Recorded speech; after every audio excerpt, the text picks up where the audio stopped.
usted o usted está en otro momento, lo vio después, pero usted dedicó este día para escuchar una palabra y una palabra de un impartidor que no le engañe, que no es un mensaje motivacional. Mi papá, el apóstol Guillermo Maldonado, a veces dice hay mensajes motivacionales. Es cierto, te motivan, pero te dejan, cuando se te va la motivación, te deja en el mismo lugar, en la misma condición, enfermo, con demonio, con estrés, con preocupación, con deseo de quitarte la vida, etcétera, etcétera. Por eso te estoy hablando de todo corazón, te estoy hablando de fundamento, parte de la historia de la iglesia, de que estamos viviendo hoy una reforma apostólica y profética. La gente no la discierne, no la entiende o no la practica. Y por eso por mil años, hasta el año 1500, la iglesia pasó momentos duros, pero siempre hubo voces. Siempre habrá voces diferentes. Siempre habrá voces que no van a aplaudir, que no le van a decir a todos sí, sino que le van a decir sí a la palabra de Dios. Y van a decir como Atanasio en el año 325 en el concilio de Nicea, que se enfrentó a Arrio, el arrianismo, que son los testigos de Jehová, los unitarios.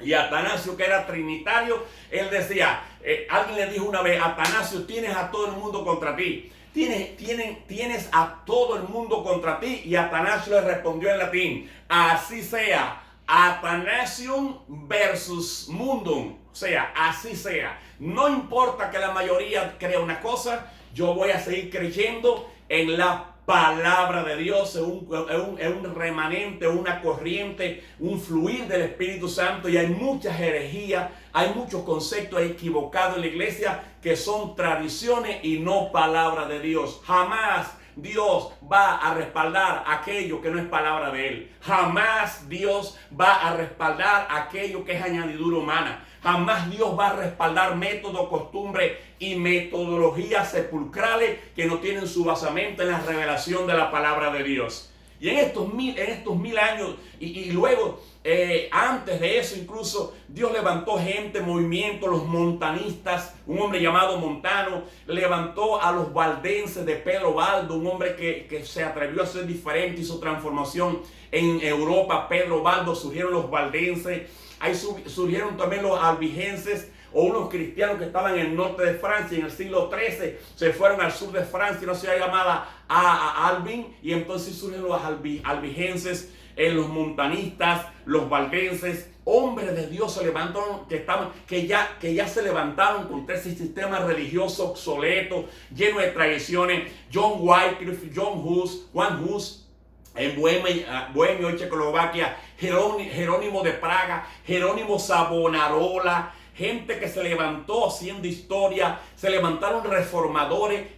Martín Lutero no fue el único reformador de la historia. Hubo precursores, hubo algunos que estuvieron antes, incluso perdieron su vida.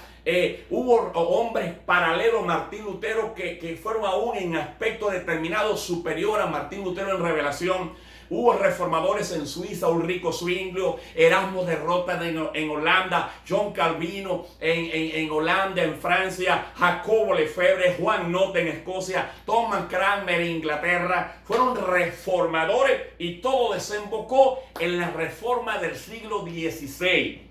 En la reforma del siglo XVI, con Martín Lutero a la cabeza. Desde 1529 se le llama protestante a los que siguieron la enseñanza de Lutero. Ellos protestaron ¿a qué? Protestaron a la doctrina católica. Protestaron a la doctrina católica, apostólica y romana, a todas las herejías. Y entonces se nos puso tipo lo que le pusieron los enemigos de los discípulos de Cristo a sus discípulos, que le pusieron cristianos. Señores, cristiano inicialmente, y cristiano se encuentra 3 veces solamente en el Nuevo Testamento, y la palabra, el vocablo discípulo, creo que son 275 veces o 271 veces que aparece en el Nuevo Testamento. Por lo tanto, el término cristiano fue despectivo, fue de burla, o fue para señalizar a aquellos que seguían a Cristo, pero no lo pusieron los enemigos del evangelio. Similar, el término correcto es discípulo de Cristo. Similar ocurrió con los seguidores de Lutero, que le llamaron protestantes. Los católicos fueron los que le pusieron protestantes desde 1529. Le llamaron porque protestamos, hasta ese vendaval de cosas que usted luego va a profundizar si quiere.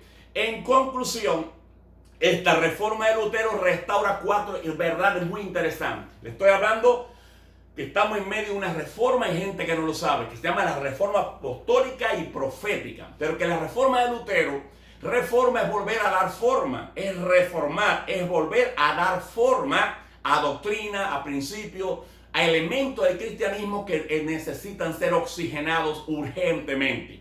Entonces esta reforma de Lutero restauró solo la escritura, no la tradición, sino la escritura. Solo la Biblia, solo la escritura es la palabra de vida, de desenvolvimiento y eternidad. La palabra, solo la Biblia, no los panfletos, no los cánones, no los decretos papales, no los sínodos papales, sino solamente la palabra de Dios. Restauró. Salvador solamente Jesús. No necesitamos ayuda, no necesitamos intermedio. Jesús solamente es el Salvador. La salvación no es por obra, es solamente gracia. Solamente por gracia. Solamente Biblia, solamente Jesús, solamente gracia. Y la reforma de Lutero en el siglo XVI restauró el ministerio, o sea, restauró el sacerdocio universal de todos los creyentes. Todos los hijos de Dios se dirigen directamente a Dios. No necesitan a María,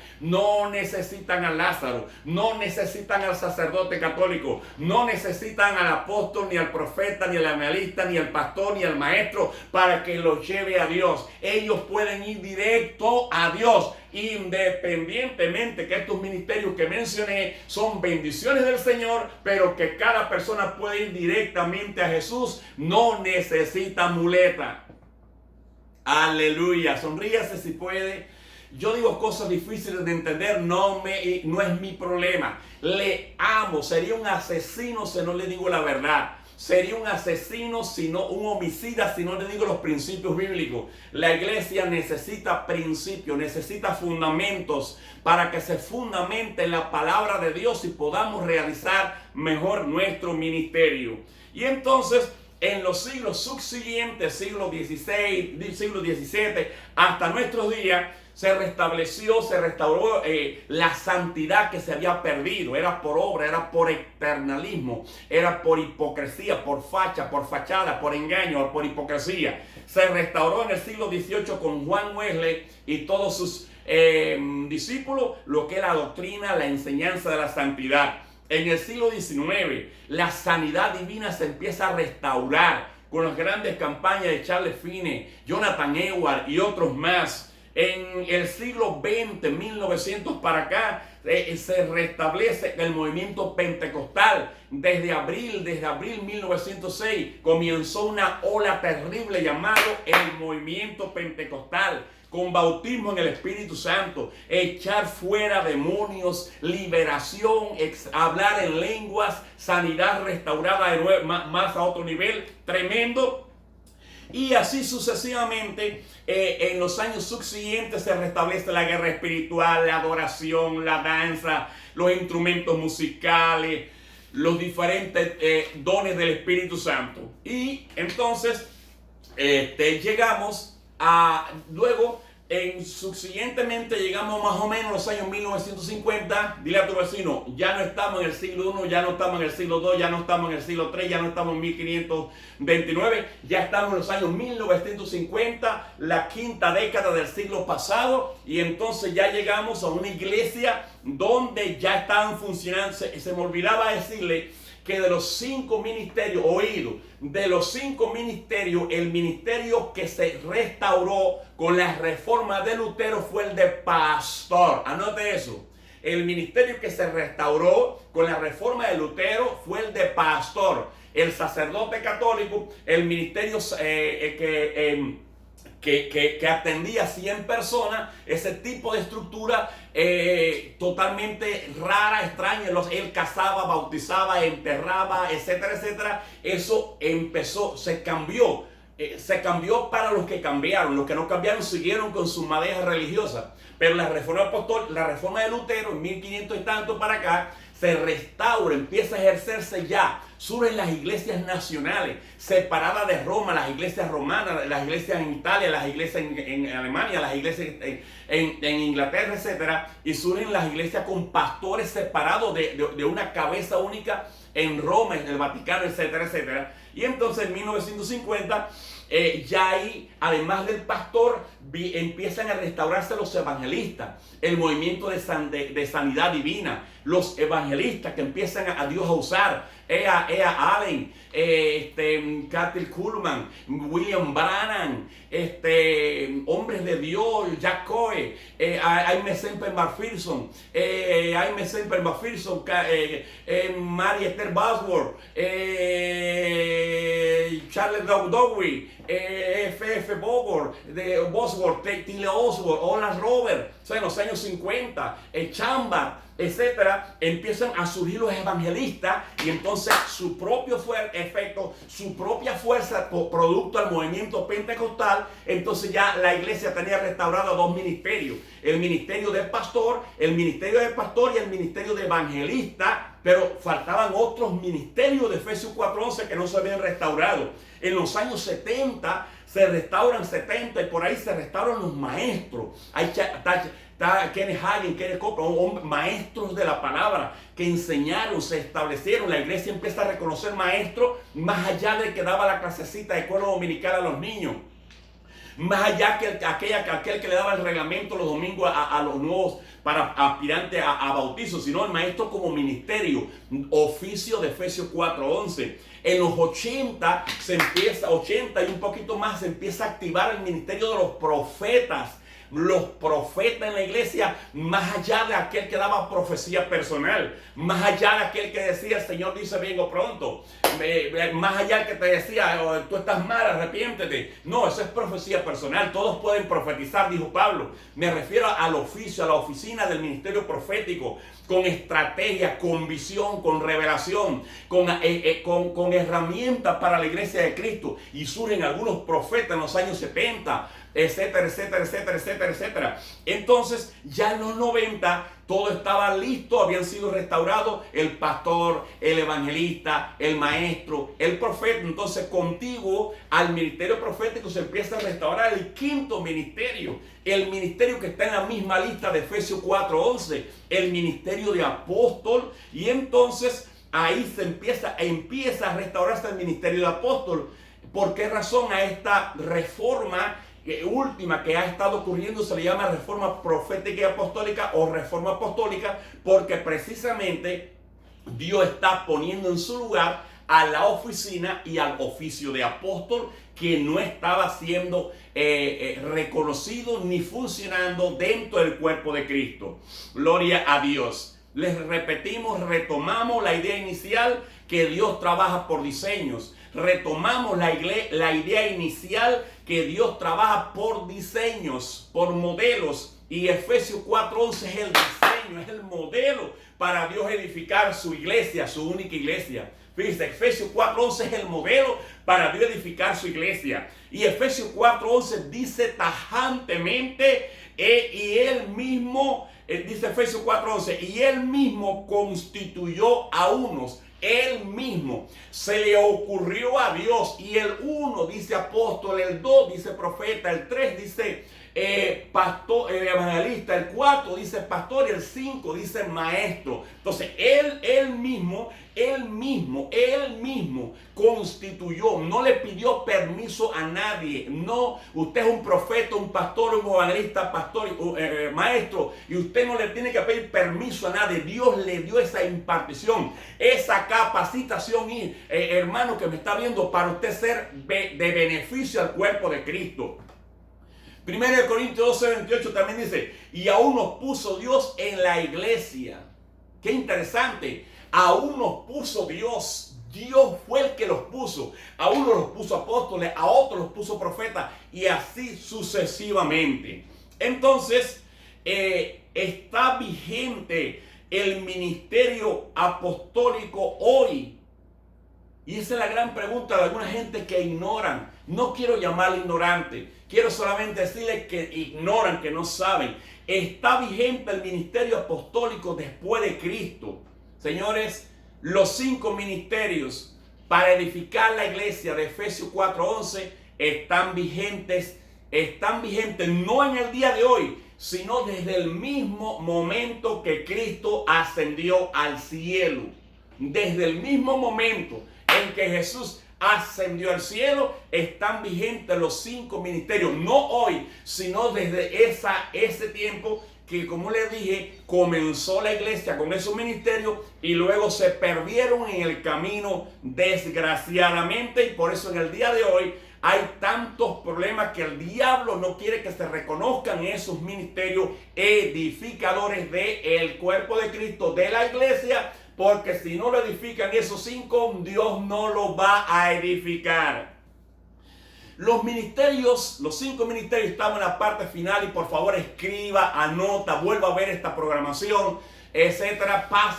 Compártala ahora mismo con otro. Los 5 ministerios no son categorías, ojo con eso, no son categorías, no son jerarquías. Los 5 ministerios van más allá del nombre, va más allá de ser un cargo. Los 5 ministerios son funciones, es función en el cuerpo de Cristo, no son categoría. Le hago una pregunta le hago una enseñanza didáctica.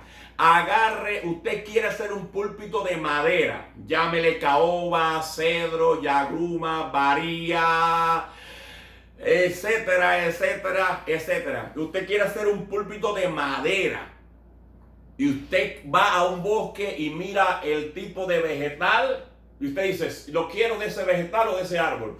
¿Usted cree que usted puede hacer un púlpito de madera solamente con un martillo? ¿Cree?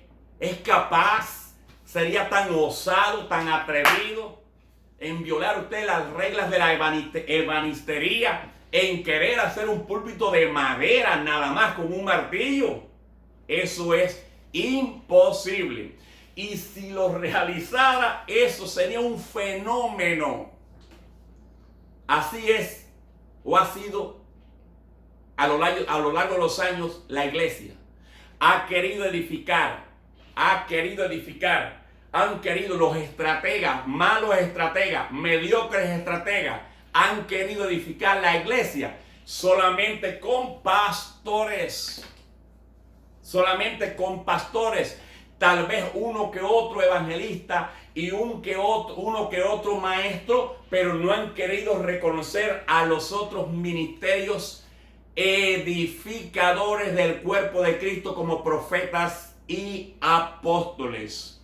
Ahora, aclaro muy interesante y tome nota ustedes que son parte del Congreso Sobrenatural de Liderazgo, del ministerio que está en Boca del Río, en México, en Veracruz. Ustedes que están tomando nota, voy a aclarar muchos elementos que por eso es que a veces se trae confusión y al enemigo le gusta la confusión.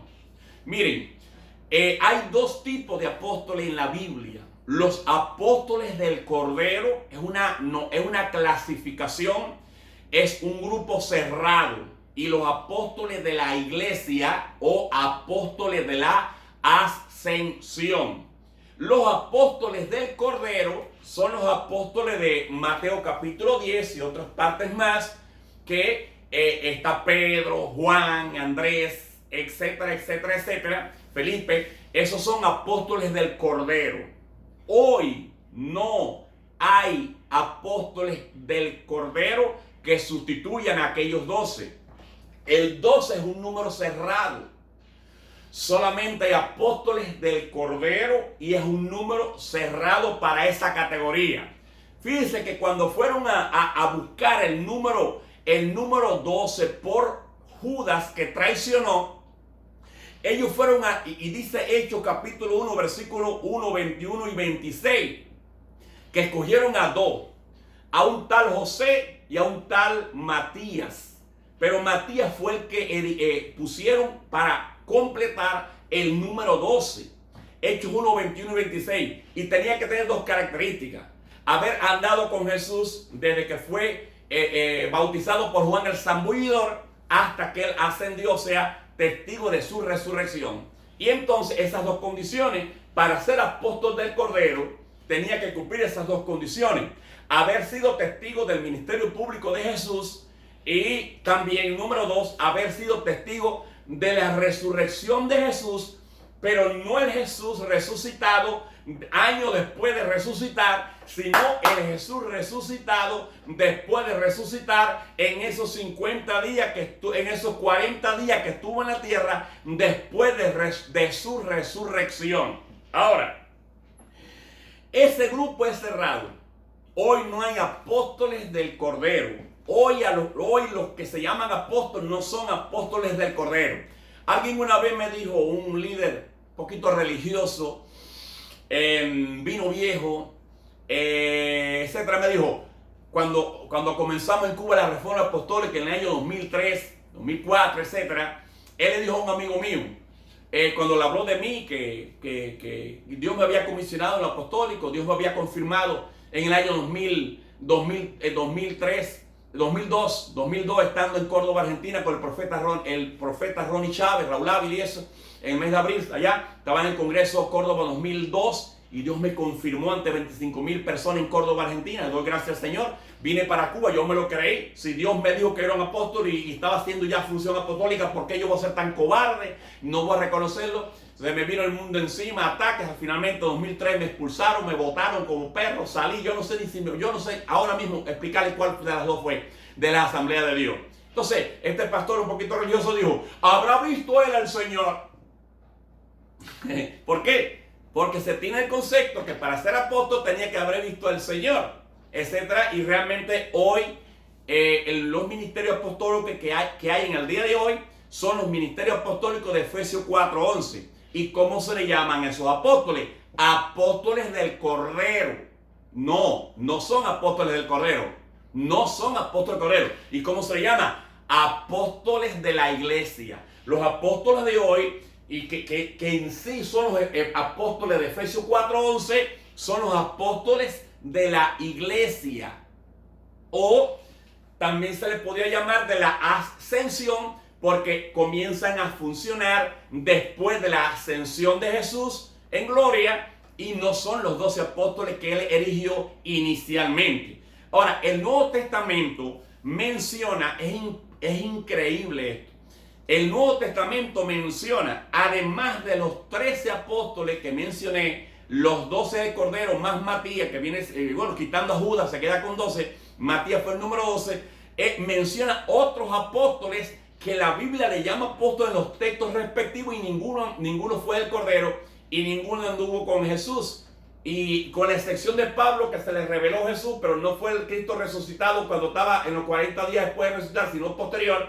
Pero no cumplía entonces el primer requisito.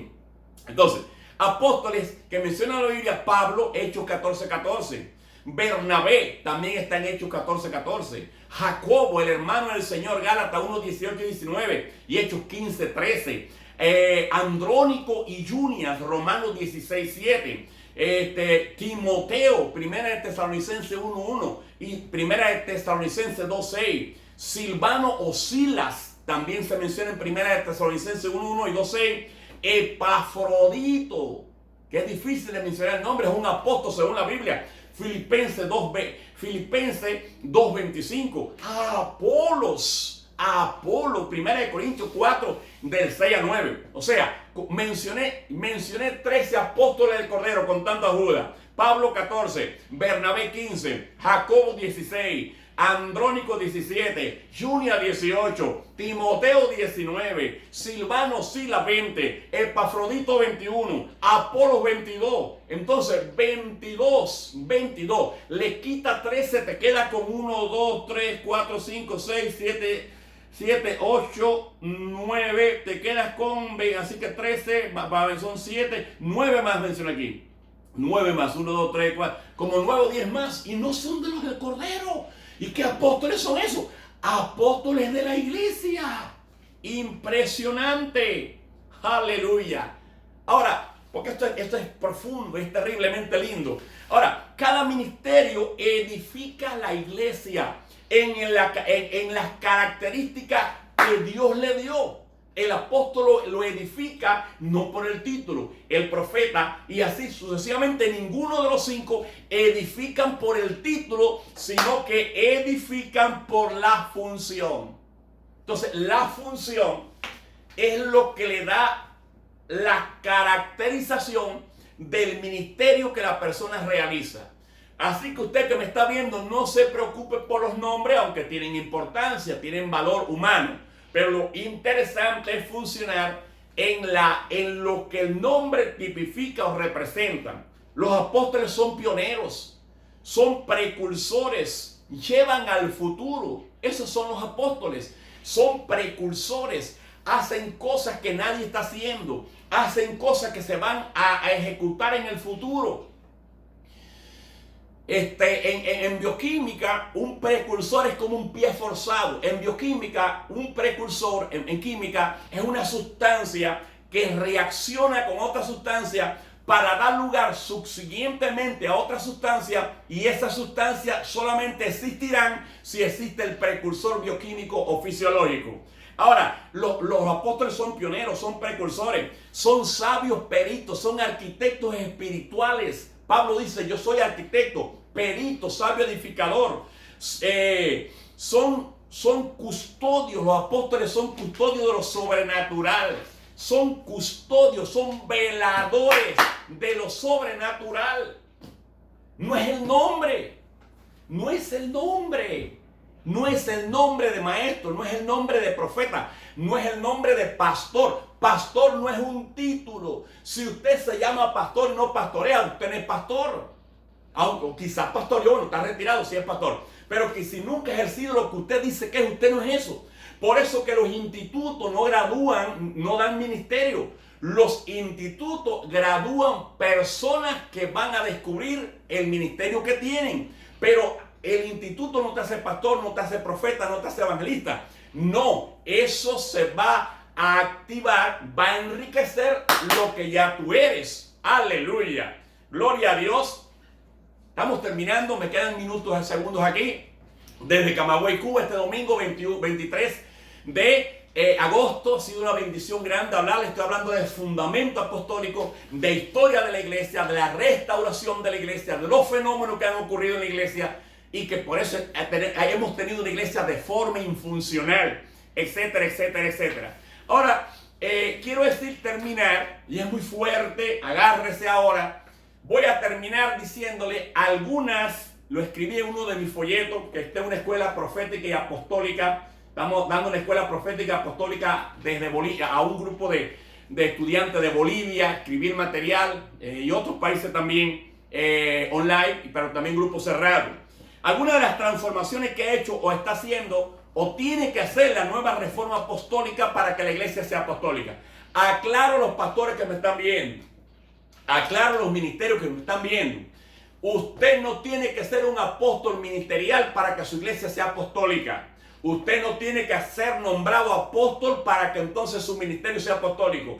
Llamamos ministerio apostólico a aquel ministerio que se cimenta en los principios escriturales, de los principios de la Biblia, que ejecutó aquella iglesia de los Hechos. Fue una iglesia apostólica, fue una iglesia poderosa, fue una iglesia sobrenatural, fue una iglesia que trajo el diseño de Dios a la vida humana, y en medio de un imperio perverso, el cristianismo llegó a ocupar la mitad, más de 120 millones de personas en ese gran imperio que terminó en la primera parte en el año 476 y luego en 1453 con la destrucción de Constantinopla por los turcos otomanos.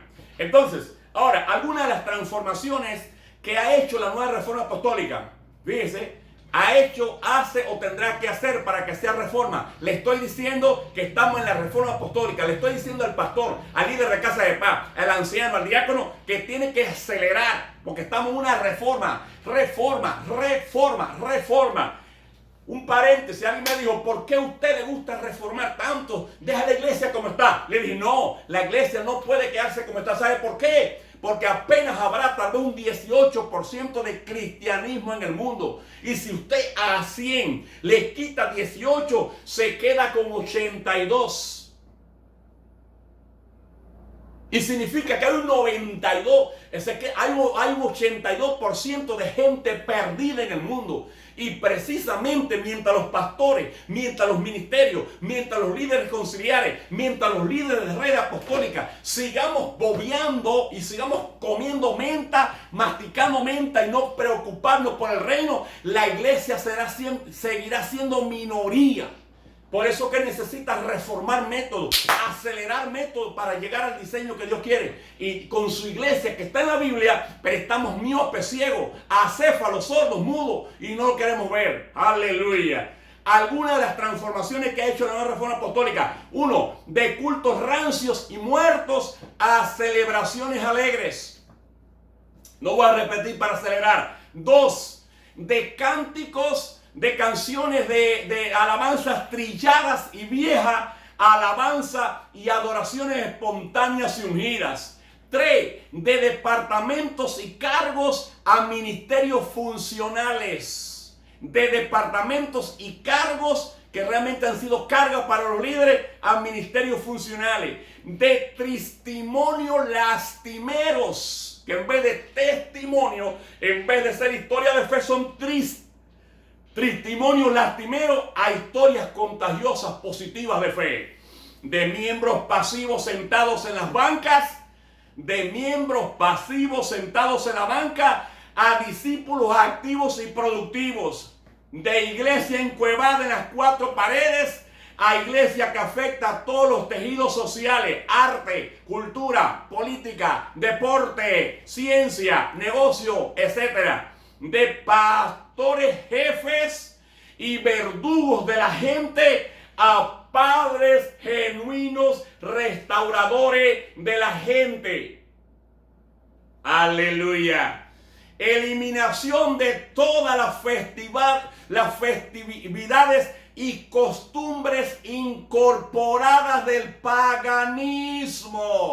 Antes o después, y es muy fuerte, averigüe, hablé de eso y algo, son costumbres incorporadas de Babilonia, del humanismo, del espíritu de Grecia, del paganismo, de lo oculto en la iglesia, del catolicismo heredado de eso, y el espíritu de Grecia y Babilonia. Día de los enamorados, día de las madres, día de los padres, Navidad, árbol de Navidad, Semana Santa, cruces, culto fúnebre, luto, Santa Claus, Reyes Magos, Viernes Santo, ponerle flores a los muertos, tradiciones, costumbres estériles, infuncionales. No tiene, si lo practicas no vas al infierno, si lo sigues practicando no vas al infierno, pero no practicarlo no es delito. Deja de hacer esas cosas, te roban dinero, espacio, tiempo, basura estéril que no te funciona. Cumple la palabra y no tradiciones